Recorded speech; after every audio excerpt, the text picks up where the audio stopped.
Boa noite, Fábio. Boa noite a todos que estão aqui presentes com a gente. Nesse webinário hoje que nós vamos esclarecer aí algumas das dúvidas que vocês trouxeram a respeito desse primeiro módulo do curso sobre noções de saúde e espiritualidade para os trabalhadores da Casa Espírita. Em nome da AME, nós ficamos muito felizes com a participação de todos. Tem sido uma experiência muito legal para todos nós poder contribuir um pouco mais para todos nós, né, ampliarmos um pouquinho mais de consciência sobre saúde e espiritualidade.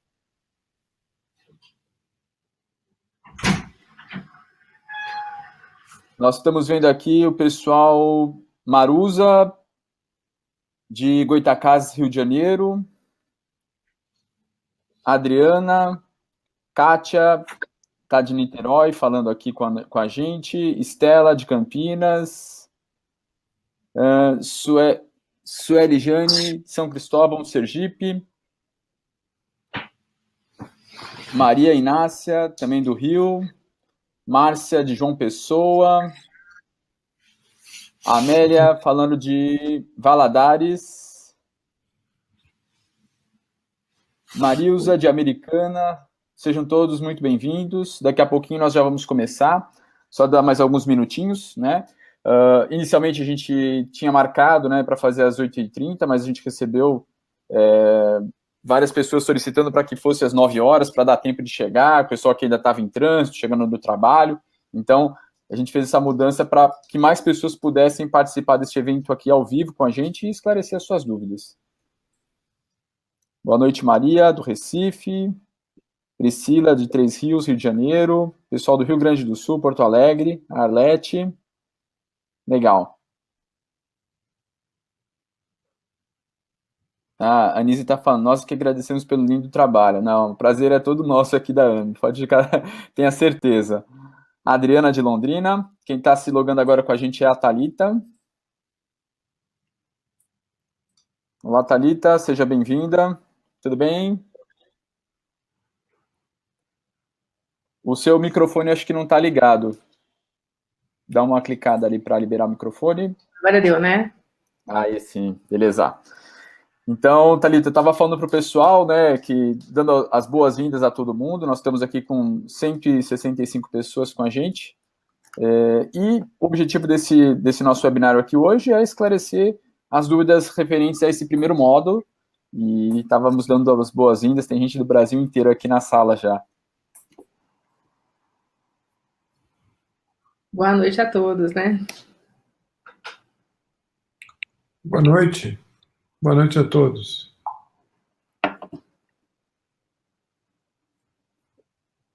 A gente já havia selecionado, né, algumas perguntas que o pessoal tinha feito, tanto lá no nosso grupo, né, do Facebook, quanto também pela plataforma. E vocês também podem fazer algumas perguntas aqui durante o próprio webinário e a gente vai respondendo na medida que vocês forem colocando. Tá? Mas antes disso, só fazer uma outra pergunta a todos vocês aí. Primeiro, quem de vocês que está aqui presente com a gente agora, que está assistindo a plataforma, que está assistindo o curso pela plataforma EAD? Pode colocar um sim para a gente ter uma ideia. E quem estiver assistindo só pelo YouTube, pode colocar só YouTube, para a gente poder separar um pessoal do outro e ter mais ou menos uma ideia de quem está assistindo. Ah, bastante gente pela plataforma, legal, legal. Sim, sim, sim, sim, sim, sim, sim. Eu. Legal, pessoal. Legal. A gente tinha uma certa dúvida como que as pessoas teriam facilidade ou não para acessar a plataforma, mas a grande maioria, pelo jeito, conseguiu acessar pela plataforma e está conseguindo acompanhar por lá. A vantagem de poder ver pela plataforma é você poder fazer o download das aulas, baixar o PDF das aulas e assim poder acompanhar depois, rever e verificar os detalhes aí de cada uma das aulas. Legal. Bacana. Estamos com 187 pessoas aqui na sala agora. Tânia acompanhando pelo YouTube. Legal também. Tem um pessoal que, como entrou, ou ficou sabendo depois que nós já tínhamos encerrado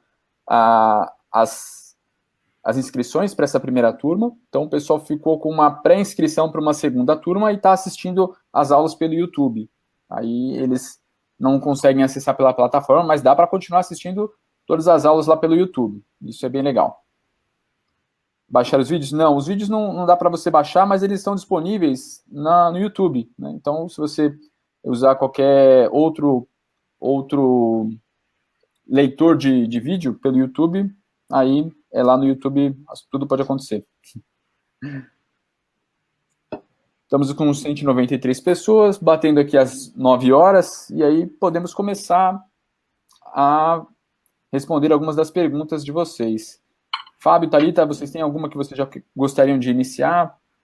Eu vou verificando aqui com o pessoal outras perguntas que eles estejam colocando para nós. Ou suas considerações iniciais aí, fiquem à vontade também. Bom, eu queria começar, em primeiro lugar, agradecendo a vocês que têm sido tão fiéis seguindo aqui as nossas aulas, enfim, participando. Com a gente também, né? Hã? E pacientes com a gente também. Muito pacientes com a gente. A gente gostaria de pedir desculpas, porque é humanamente impossível atender a todas as solicitações. Nós somos poucos na AME São Paulo e muito poucos ainda envolvidos nesse projeto.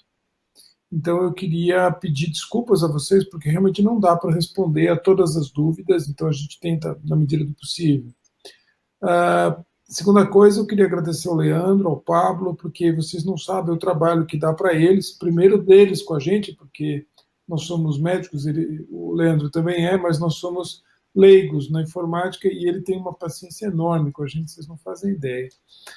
E segundo, eu queria convidar vocês para responder um questionário que nós vamos passar a semana que vem, para entender um pouco melhor quais são as necessidades de vocês. Esse é o primeiro curso de muitos, tá?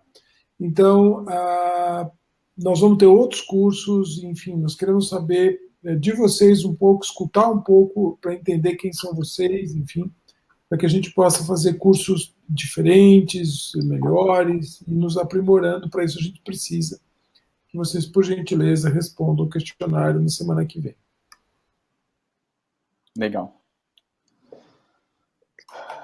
Bom, nós vamos começar. Pode falar, Thalita, por favor. Agora acho que apareceu aqui do lado direito, estou conseguindo ler algumas perguntas, né? A última foi da Fabiana, é isso que entrou? Isso. Cliquei no chat aqui, apareceu. Legal. Bom, você quer falar um pouco, Thalita, daquela questão que gerou um pouco de polêmica do fluido universal? Você quer explicar um pouquinho? Então, assim, essa foi uma questão que ficou no ar, né? Eu queria agradecer a oportunidade também de estar aqui com vocês, estudando. É um tema difícil para mim, né? Não só para você. À disposição, e até falei, hoje a gente estava dando uma lida nas principais perguntas do que a gente poderia esclarecer. E uma das perguntas que foi feita, né, por escrito lá, não seria mais correto afirmar, eu coloquei aqui assim, a matéria sob a influência do princípio inteligente dá origem ao fluido cósmico universal ou primitivo, que é a forma primitiva da matéria. E dentro disso a gente explicou sobre aquela tríade Deus, princípio inteligente e matéria. Deus como o criador, né, do princípio inteligente, no caso o espírito, e da matéria.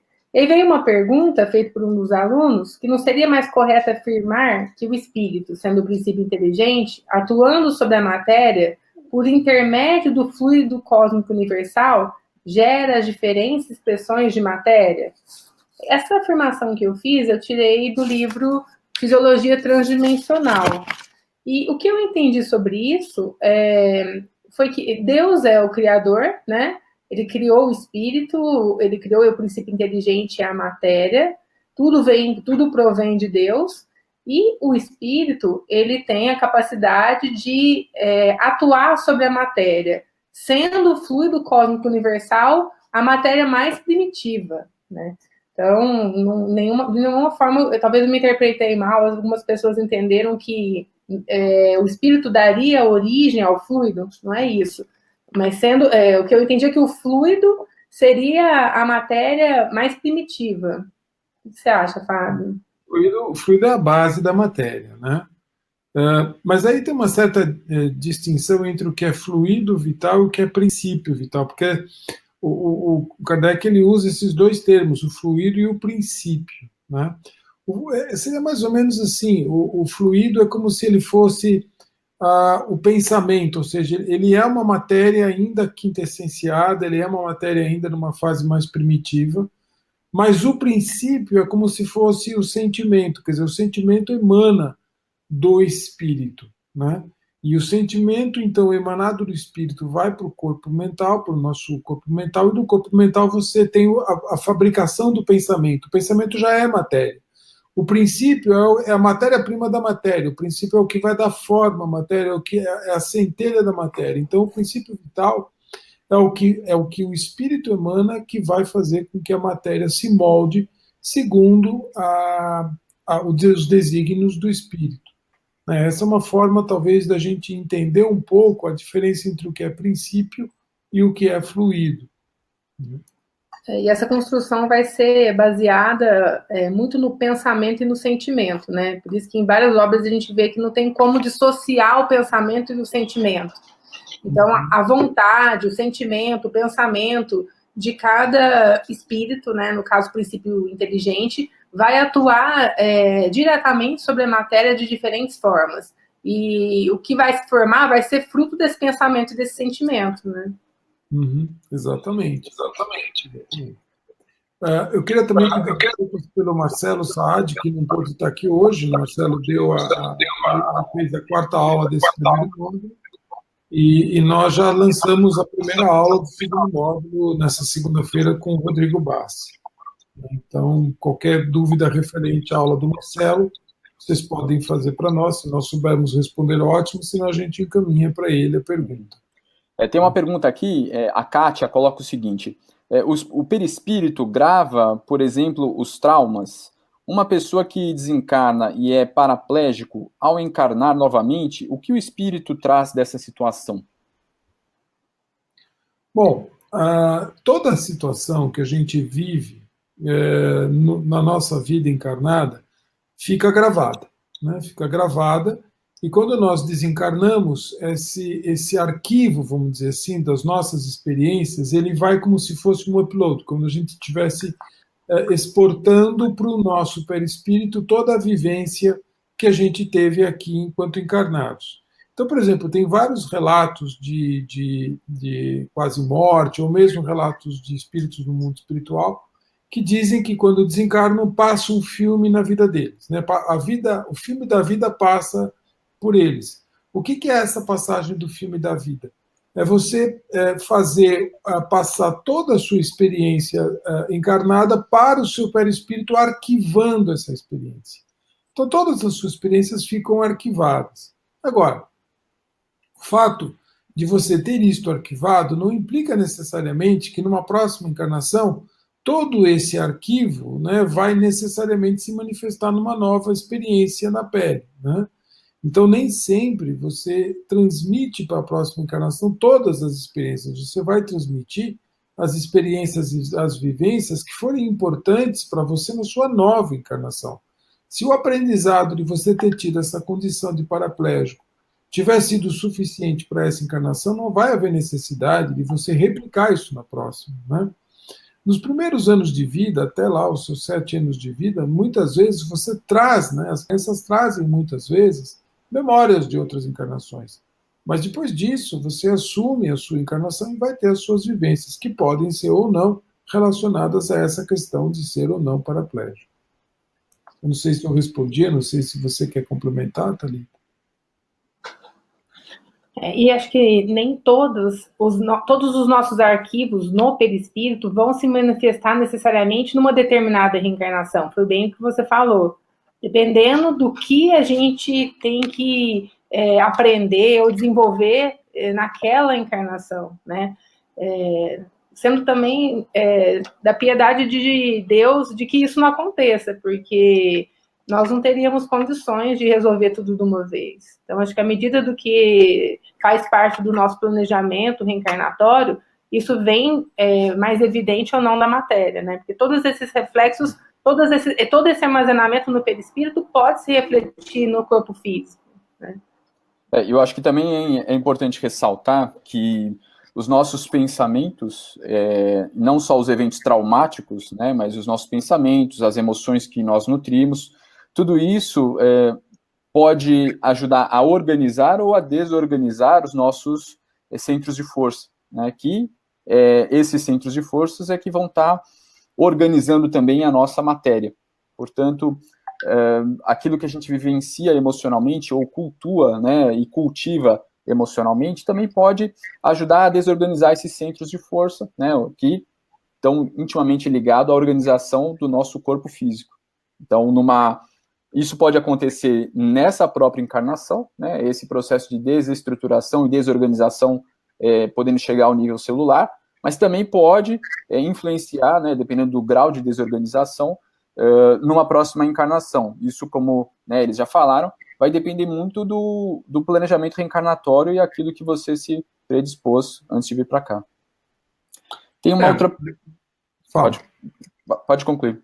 Não, eu só queria complementar, porque eu tenho visto aqui no chat bastante gente comentando do webinário da Fernanda, né? A Fernanda Amaral, ela está no backstage, ela está conversando com a gente aqui pelo WhatsApp, mas ela não está aqui conosco, porque, na verdade, a Fernanda participa, como eu, como outros tantos, e como a Thalita vai participar em novembro, do webinário. O webinário é um outro projeto, né? É um projeto de aulas ao vivo, que depois vão para o YouTube, mas não tem como, a gente não tem, por enquanto, o projeto de disponibilizar os slides do PDF do webinário, uma vez que o projeto do webinário é distinto do curso. Tá? Então, eu sei que a aula da Fernanda foi bárbara, eu também adorei.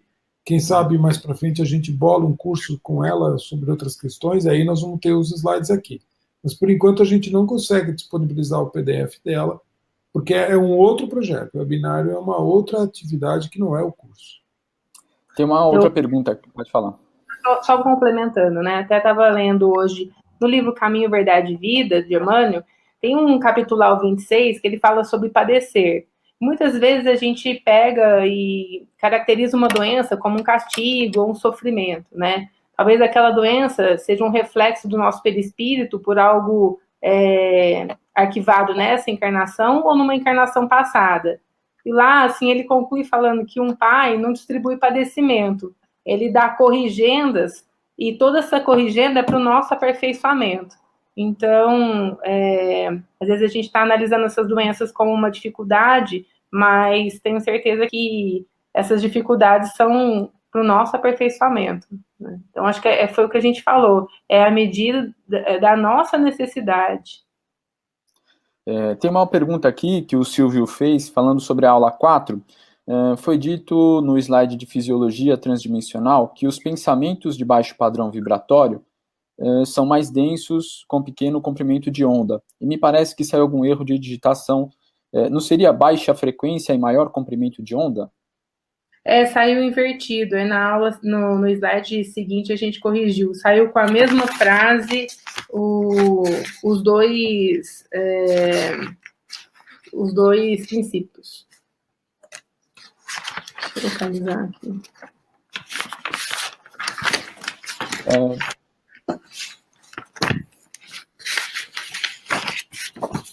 Você pode repetir aí a pergunta? Porque até...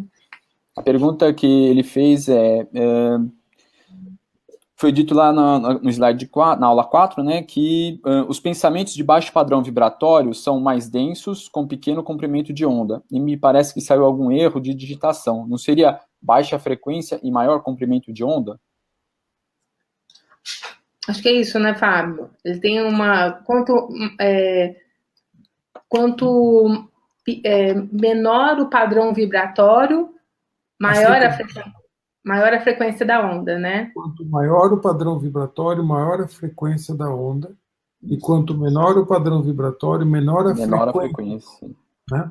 Tanto que isso é responsável até pela questão da cor, né? Pela questão das ondas de maior frequência terem determinados padrões de cor e as de menor frequência outras de maior dimensão.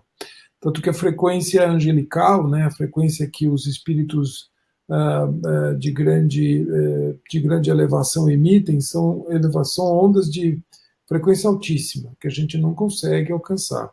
Então está realmente relacionado à frequência mesmo, né? As ondas de alta frequência. Assim, do quão poderoso é a frequência desse pensamento espiritual que é capaz de nos atingir, né? Exatamente. Nos curar. Agora, com relação ao comprimento da onda, realmente eu não me lembro de ter visto referência específica ao comprimento. Eu lembro de ver referências relacionadas à frequência, mais do que ao comprimento de onda. Tem uma pergunta aqui do Ricardo. Boa noite, gostaria de saber sucintamente o que acontece com os centros de força, ou chakras, após o desencarne. Os mesmos servem apenas para transmitir o fluido vital para o corpo material?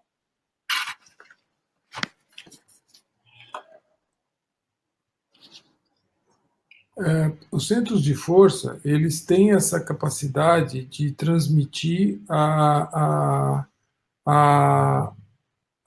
o fluido vital, né, o princípio, para o corpo físico, né? Eles nutrem as células, eles nutrem os nossos centros, e esses centros de força são principais, mas existem vários outros centros menores ao longo do nosso corpo, né? Existem centros de força no perispírito também, tá? Então não é só no corpo, na transição, não é só no duplo etérico, né? Quando ocorre o desencarne, no perispírito também existem centros de força ou centros vitais. Que tem algumas literaturas que falam que se localizam no duplo etéreo, tem algumas literaturas que falam que fica no perispírito, né? Então gera essa discussão também, aonde realmente eles estão localizados, né? Porque acho que os que estão localizados no duplo etéreo, eles são mais sutis, então acho que com a morte do corpo físico, eles se desintegram, né? A parte mais material do centro de força, que fica mais no duplo etérico, essa se desintegra no desencarne. Mas tem uma parte menos material, uma parte mais quintessenciada, que é ligada a um dos corpos do perispírito que vai seguindo junto com o perispírito depois do desencarne. Até porque esses centros de força, eles são responsáveis pela própria organização do perispírito, né? Então é como se a gente fosse pensando, né, numa sequência de corpos sutis que a gente vai tendo, e você vai tendo esses centros organizadores desses corpos sutis, né? Mesmo algumas literaturas falam que o próprio duplo etérico é parte do perispírito. Né? O Marcelo, na aula que ele deu, ele optou por separar o duplo etérico do perispírito. Mas tem muita literatura espírita que também junta o duplo etérico junto com o perispírito. Lembrando que o perispírito, por sua vez, é igual àquela imagem da casca de cebola, a famosa casca de cebola, né? São várias camadas que compõem o perispírito.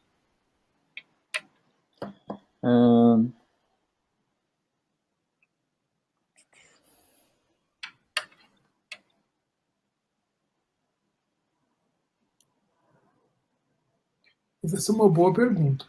Tem uma outra aqui. Eu não consigo entender como as nossas doenças vêm do espírito e as nossas vivências atuais. O contrário não pode acontecer? O corpo físico adoecer o espírito? Você pode repetir, Leandro? Assim, eu não consigo entender como as nossas doenças vêm do espírito e as nossas vivências atuais. O contrário não poderia acontecer, ou seja, o corpo físico adoecer o espírito? Eu acredito que sim. Por exemplo, se você pegar um paciente que, por uma fatalidade, vou supor um exemplo, ele está dirigindo alcoolizado e ele tem um esmagamento de um membro. Ele poderia não ter uma marca perispiritual, mas pela amputação aquilo levou uma marca perispiritual, né? E muitas vezes, assim, a gente também, da mesma forma que a gente está aqui falando o que vem de dentro para fora, os nossos vícios, a nossa forma de pensar também, vamos supor, uma pessoa que está fumando, ela poderia não ter uma lesão perispiritual e adquiriu nessa encarnação por conta desse vício, né? Então, Fala, tudo Thalita. depende dos nossos atos, né? O fumo tem a questão do aborto, né? Então, por exemplo, as mulheres que realizam aborto, né, os fetos abortados, elas aparecem no perispírito. Então, quando uma mulher se apresenta e ela realizou aborto, o André Luiz fala disso no nosso lar, né, fica claro você perceber que ela realizou aborto. Então, os fumantes, como a Thalita lembrou, você tem impregnações no perispírito da fumaça, você tem do álcool, você tem de outros vícios, né?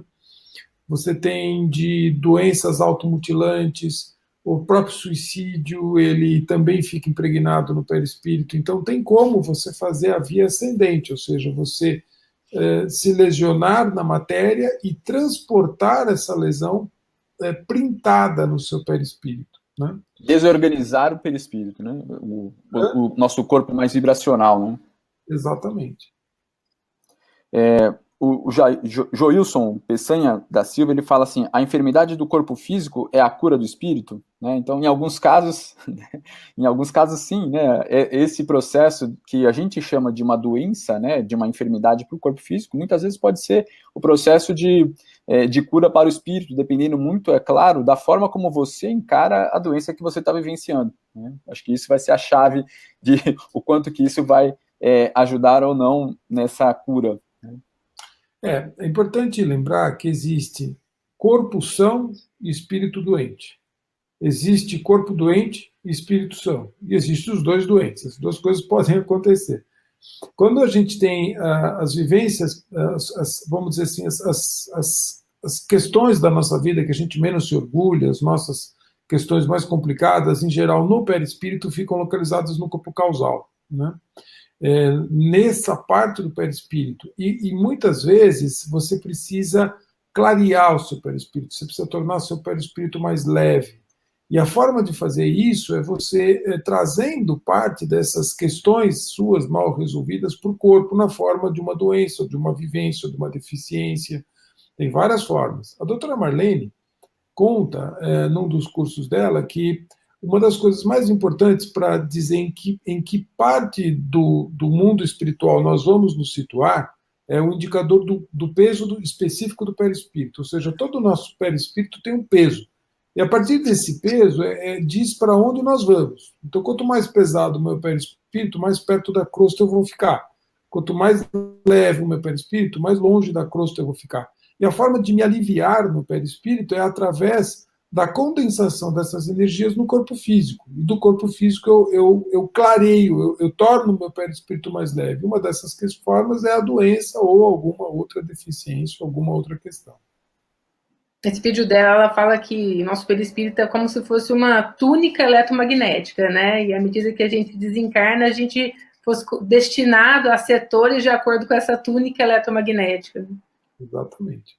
Que é a lei de afinidades. Né?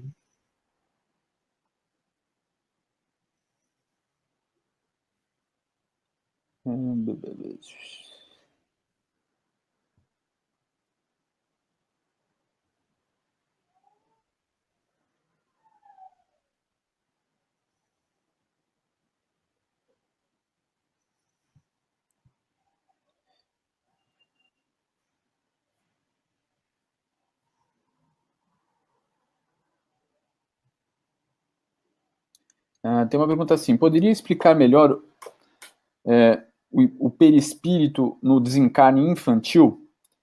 Deixa eu só somar mais uma informação a essa aqui. Quando a gente falou sobre, que a gente pode correlacionar um pouquinho, né? Sobre a lesão gerada pelo aborto, né? Tem como ser tratada? E aí eu acho que é importante a gente já contextualizar um pouquinho, né?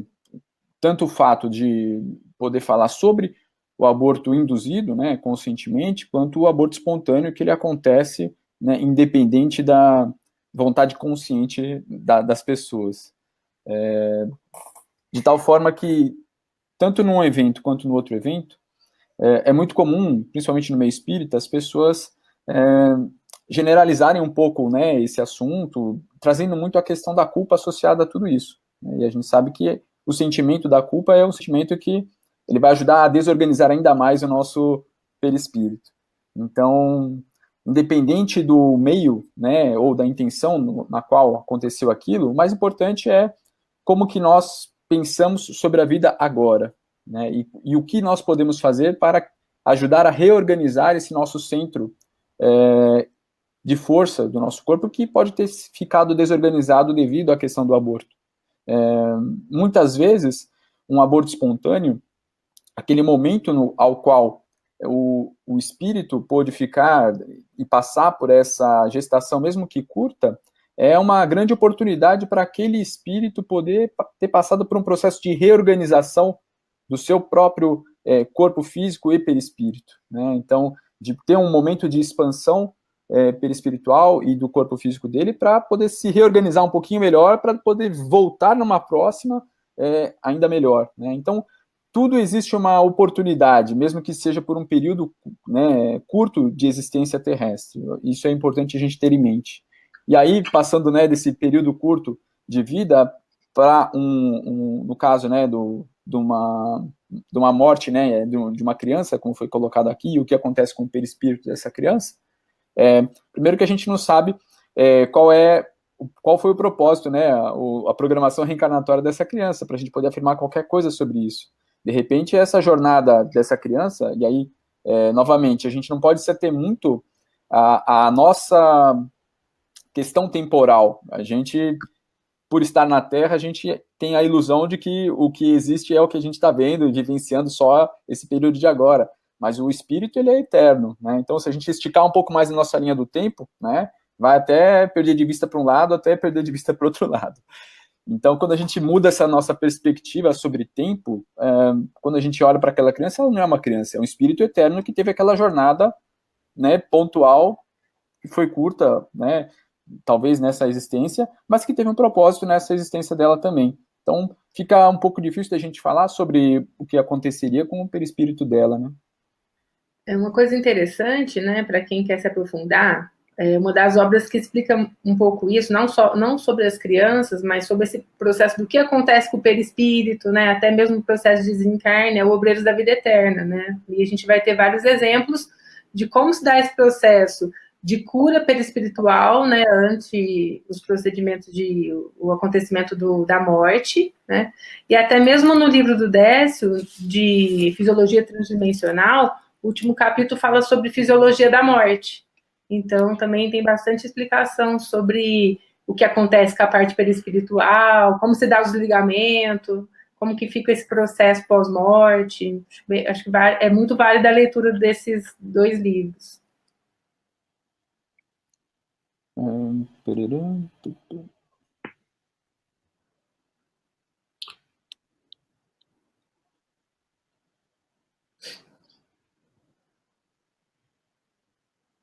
Tem uma pergunta que o pessoal está fazendo aqui.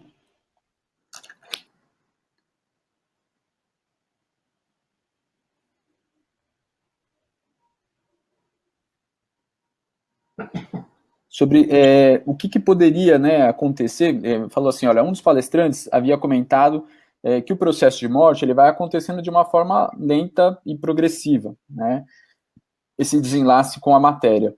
Mas a dúvida é, o que aconteceria num momento de uma morte traumática ou de uma morte abrupta, né, por algum processo de violência, né, como que isso aconteceria? É um pouco mais, é sempre mais traumático para o espírito uma morte violenta. Você tem uma quantidade de fluido ainda muito abundante, né? Quer dizer, porque o fluido vital ele vai se desgastando ao longo da vida. Uma pessoa idosa ela tem menos fluido, então o despreendimento é mais fácil. Uma pessoa jovem ela está no ápice da vitalidade dela, e não é só vitalidade física, é a vitalidade fluídica também. Então ela tem tendência a ficar mais tempo ligada, inclusive, ao corpo físico, ela tem mais tendência a ficar fixada no evento do desencarne, sempre é mais difícil, sempre é mais desorganizador um desencarne precoce, em especial com uma morte violenta. Né? ela guarda mais tempo as sensações da matéria e do corpo físico. Sempre é um pouco mais sofrido esse tipo de desenlace. E assim, o que a gente sabe também, através das orientações, das mensagens que a gente acaba recebendo na Associação Médica Espírita dos nossos mentores, em um dos casos foi perguntado sobre essa adaptação, sobre o que acontece com o perispírito, e um trecho, né, da nossa orientação, ele fala que a reorganização das células perispirituais, depois do rompimento com o corpo físico, traz ainda uma necessidade muito grande de regeneração, e às vezes apenas no outro plano da vida vai ser possível esse tipo de tratamento. Então, a gente não tem conhecimento detalhadamente de como acontece esse processo. Acho que assim, para nós médicos, a gente a cada dia descobre um processo fisiológico de tratamento. A gente ainda está muito longe de entender essa fisiologia perispiritual. A gente patina muito ainda na compreensão das palavras, do sentido, dessa fisiologia mesmo, é isso que eu sinto. E eu acho que é curioso, porque até uma das coisas que me atraiu muito dentro da Associação Médico Espírita era essa discussão mais técnica, né, sobre detalhes da fisiologia, mas me parece que quanto mais a gente vai estudando, né, esse detalhamento todo científico, que é uma coisa que nos atrai até pela própria profissão, mas a gente acaba vendo que o que realmente importa não é esse detalhe teórico, e sim o que nós fazemos no nosso dia a dia. E isso é algo que eu acho cada vez mais importante da gente reforçar, porque o que realmente vai contribuir para a nossa evolução espiritual são as nossas ações, muito mais do que as teorias que a gente sabe ou não. Então, praticar a caridade, a gente sabe que pode ajudar a reorganizar os nossos centros de força, né, manter nosso padrão mais elevado. Isso vai ajudar a também renovar os nossos hábitos, os nossos pensamentos, as nossas células, né, o nosso espírito pode ampliar a consciência através de tudo isso. Então, voltar um pouco mais para aquilo que realmente vai contribuir para a existência do nosso espírito. Óbvio que estudar isso vai nos possibilitar também poder contribuir com as pessoas de uma forma diferenciada, isso é óbvio, mas não podemos nos perder também só nas teorias. É exatamente isso. Eu vejo que na experiência, quando a gente está lá no dia a dia ajudando o paciente a se tratar espiritualmente, é o sentimento que aquela explicação desperta no nosso coração. E o que eu vou fazer a partir dali? Então, não só o paciente é curado, mas nós também do grupo, porque a partir desse sentimento, a gente vai buscar forças, buscar vontade, buscar meio de desenvolver as nossas dificuldades, né? Acho que isso aí é o que mais motiva a gente no estudo. Tem uma pergunta falando sobre lembranças e traumas registrados na memória do espírito podem ser acessados por terapias de vidas passadas e tratadas na encarnação presente? Eu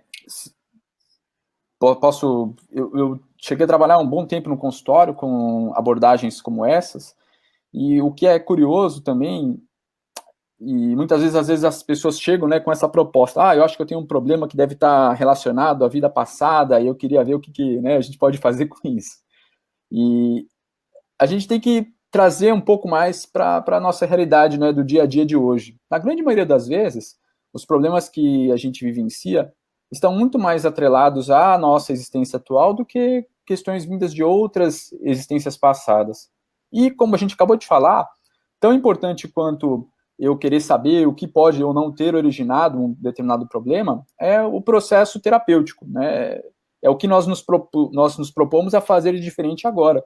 Então, independente do que tenha ou não acontecido lá atrás, e sim, essas abordagens que trabalham com memórias de vidas passadas ou traumas de vidas atuais, sim, podem contribuir bastante com essas mudanças de percepção de um evento que tenha acontecido, mas o que vai fazer realmente a diferença é como que eu me proponho a primeiro enxergar aquele fato e agir de forma diferente, de uma forma que possa contribuir para a minha reorganização, para a minha ampliação de consciência. Então, é importante também a gente desvincular um pouquinho, né? Que às vezes as pessoas acham que eu vou chegar lá e vou tomar uma pílula mágica que vai resolver meus problemas. Né? O que ajuda realmente o nosso espírito é o dia a dia atuando alinhado à lei do amor. E um dos capítulos que eu mais gosto do Evangelho é o capítulo 5, Bem-aventurados os aflitos. Quando a gente se dispõe a estudar as causas atuais das aflições e, posteriormente, as causas anteriores das aflições, a gente compreende o quanto as nossas aflições são muito mais relacionadas à nossa vida atual do que à vida passada. Às vezes é tão difícil a gente resolver os problemas que a gente já tem no dia a dia, de já ficar buscando, né, o que eu acho que é um benefício, né, um presente de Deus, esse esquecimento. Tem uma pergunta aqui, na aula do Dr. Saad, ele disse que a doação de órgãos de alguém desencarnado não gera mutilação do perispírito. Pergunto sobre a doação em vida. Isso geraria alguma cicatriz no perispírito, mesmo nesse ato de amor? Não vejo razão disso gerar uma cicatriz, até porque é um ato de amor, né? Não é, e se gerar uma cicatriz vai ser boa, né? Não vai ser ruim.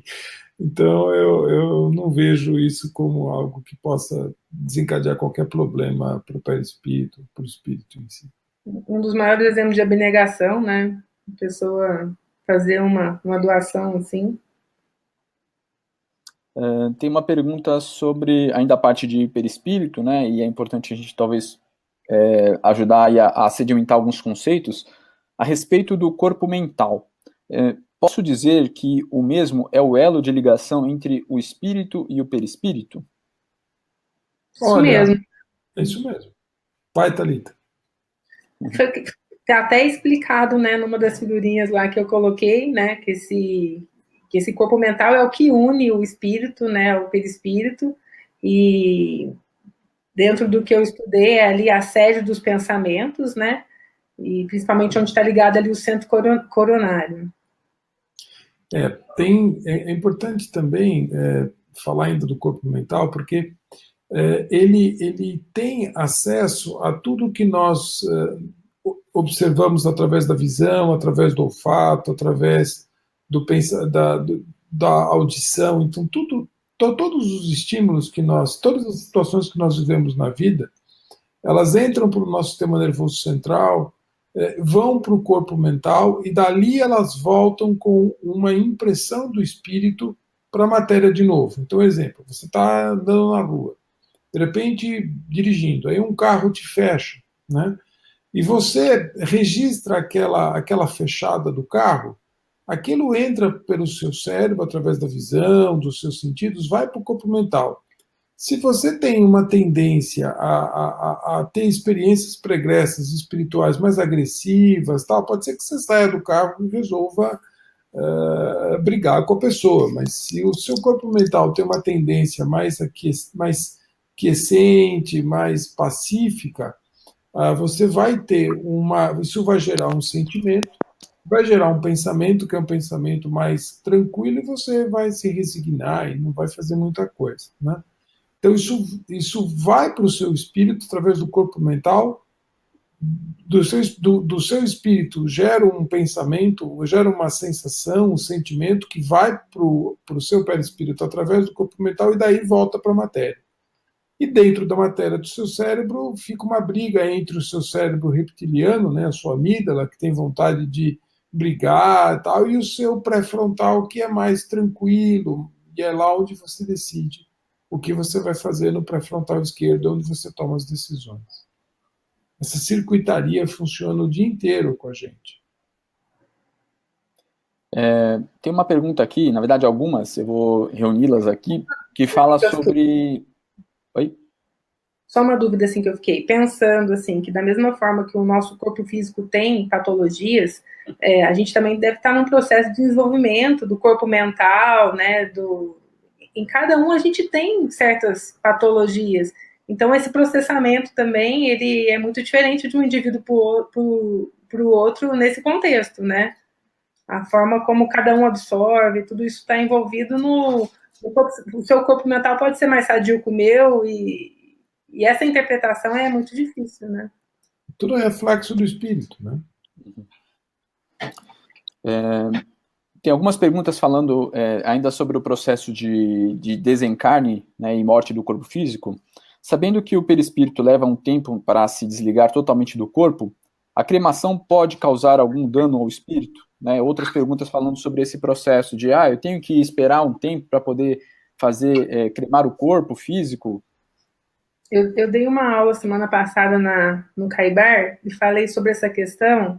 Se vocês digitarem, foi a aula, o capítulo 15 do Obreiros da Vida Eterna, e a gente, na segunda aula, a gente começa falando sobre a cremação, que Emmanuel explica, né, a gente achou respostas na obra, principalmente no Consolador, falando que o tempo de espera deveria ser no mínimo 72 horas, né, que seria importante esse tempo. A gente acha essa resposta tanto nas obras de André Luiz, quanto nas obras de Emmanuel, e nas duas obras o tempo é 72 horas. Uma coisa que até a gente fala que na prática, eu sei que esse tempo da cremação é respeitado, né, porque o crematório acaba esperando, e surgiu até uma polêmica na aula, porque muitas vezes esse tempo para o enterro, ele não é esperado. Muitas vezes a gente, na parte burocrática, a gente acaba atestando o óbito, o geriatra, a gente acaba assinando a autorização do sepultamento antes das 24 horas, né? E são questões que geraram muitas dúvidas na nossa aula, mas eu acho que o processo de cada espírito é diferente. Isso é uma certeza. A gente, ouvindo as histórias, os vídeos da doutora Marlene, comentando sobre a obra Obreiros, uma das maiores lições que a gente está tendo é que cada espírito ele tem um processo de desencarne. Em alguns, esse processo se dá em minutos, em outros, mesmo com o acolhimento do plano espiritual, ainda se estende por dias. Então, acho que isso é muito relativo. Tem uma pergunta aqui da Josiáurea. Paz a todos. É assertivo contar também com a ajuda da terapia psicológica para nosso processo evolutivo, na construção do autoconhecimento e administração dos nossos pensamentos? Sim, eu acho que a psicoterapia ajuda, né, a gente a pensar um pouco sobre as nossas atitudes. Mas, na verdade, a chave de tudo está no autoconhecimento. Então, todo o exercício de autoconhecimento é válido, porque só através do autoconhecimento verdadeiro, aquele bem honesto, nós vamos poder progredir desse. Se o processo psicoterápico... Na literatura espírita, a gente tem um grande material, assim, que, na minha opinião, as obras do Divaldo com a Joana de Ângeles, a série psicológica, são, se não me engano, 16 livros, que são um verdadeiro tratamento para o nosso perispírito, de reforma íntima. Existem até alguns grupos, principalmente o pessoal acho que de Salvador, se não me engano, que existe esse curso de estudo online para quem estiver interessado. É só digitar aí no YouTube série psicológica da Joana de Ângeles e é um material muito enriquecedor mesmo.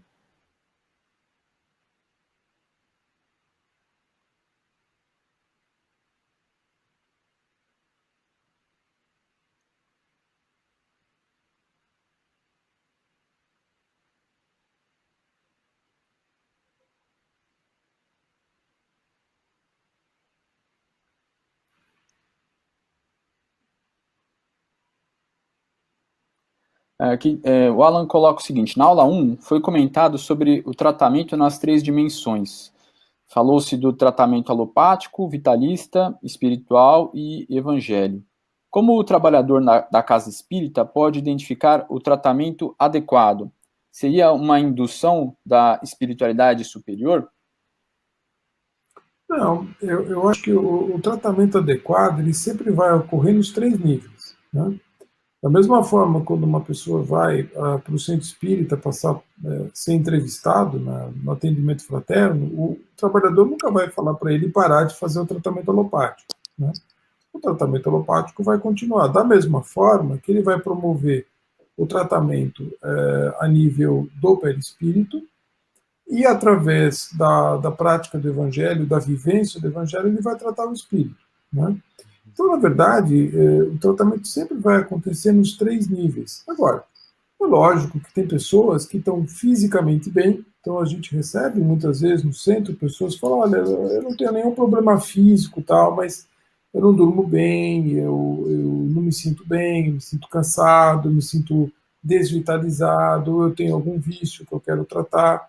Então, essa pessoa muitas vezes não vai precisar de um tratamento físico, mas ela vai precisar de um tratamento perispiritual, né? Ou tem aquelas pessoas que têm muitos desvios de conduta, essas vão precisar de uma abordagem que vai envolver mais a reforma íntima, mas na prática acaba se tratando dos 3 níveis concomitantemente.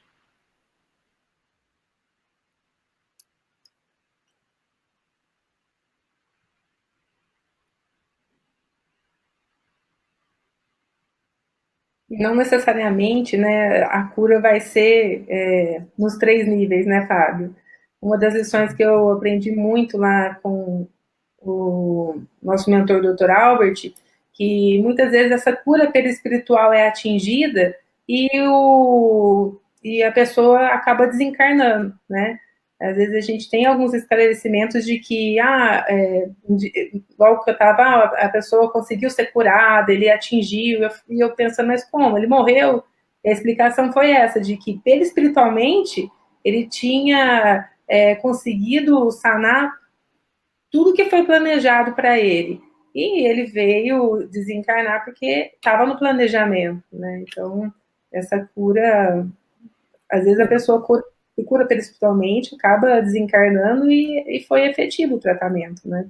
Todo mundo que lida com a questão da saúde, seja na medicina, seja inclusive no centro espírita, como atendendo as pessoas do centro espírita, a gente tem que ter muita humildade para entender que existe um plano, existe uma razão para tudo, né?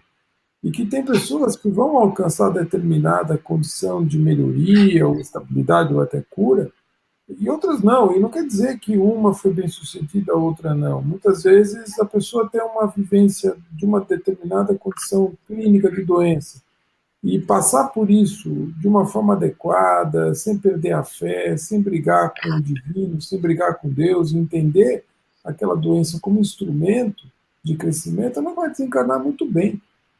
Muito bem, obrigado.